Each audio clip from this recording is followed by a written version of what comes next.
Case నడిచేటప్పుడు HMDA వాళ్ళు permission కూడా ఇచ్చిర్రా బాబు. వా ఏం హెచ్ఎండిఏనయ్యా నాకు అర్థం కాదు.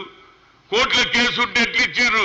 ఎందుకంటే రెవెన్యూ వాళ్ళని మేనేజ్ చేసుకొని డబ్బులు ఇచ్చి కోడంగా పేరు చేసుకున్నాడు. ఈ మాట ఎవరు చెప్పిండ్రు? రాహుల్ గాంధీ ఖమ్మంలో బహిరంగ సభలో చెప్పాడు. ఏమని? ఇందిరాగాంధీ ఇచ్చినటువంటి భూములు కూడా తీసేసుకున్నారు అన్నారు. ఇది ఇంతకంటే క్లియర్ కేసు ఏం కావాలి?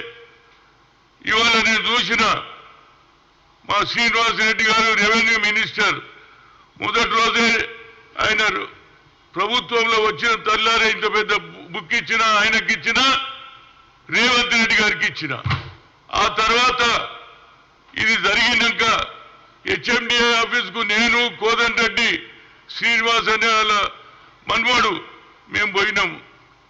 పోతే కాగితాలే అయ్యారు మాకు.